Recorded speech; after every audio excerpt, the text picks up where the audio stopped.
Hi, I'm Jason with Greenville Academy of Martial Arts again. And forgive me for being a little bit over the top here, but we have a boxing program at our Greenville Academy. And it's something that's very dear to my heart. I've always been a big boxing fan, maybe you've been too.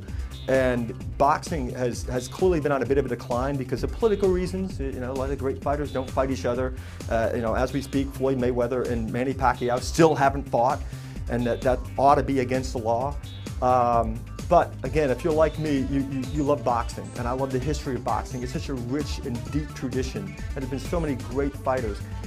And there's people out there who want to learn to box, and there's some information out there that I think is actually not boxing. You see a lot of the old-timers, the guys that I trained with a long time ago, that have passed away, unfortunately, and so a lot of the tradition and the way that they did things is kind of lost. We get people out there saying, well, I can throw some punches, so therefore I can teach people to box. And what you want to be careful with is, well, that's actually bad technique. You know, you should have a program, and we should look for programs where the trainers teach you balance, they teach you footwork, they teach you defense, they teach you about straight hitting and countering and slipping. There's so much more to boxing.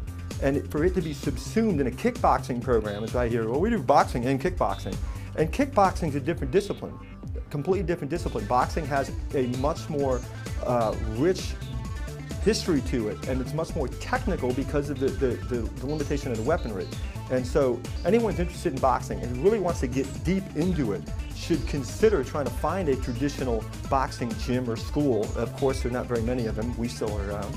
And people who really are, in my case, offended when somebody says, that's a right cross. That's not a right cross, that's an overhand right. If your elbow lifts up, that's no longer a straight right. And if you watch some of the great boxers of all time, you watch how straight and compact their punches were.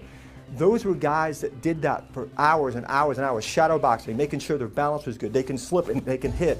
And you know, today I see things passing as boxing that are just technically unsound. So forgive me my rant. However, I think that the boxing is not just being hurt because of politics, it's also being hurt because there's a lot of bad boxing instruction out there, and so therefore people aren't learning the real thing, and they say, well, it doesn't work, I'm going to go do that. But real boxing works tremendously, and it is just sweet science. You hit them, they don't hit you. That's boxing. Here at Greenville Academy, we're doing our best to give you the best self-defense and best self-discipline to give you that fighter's edge.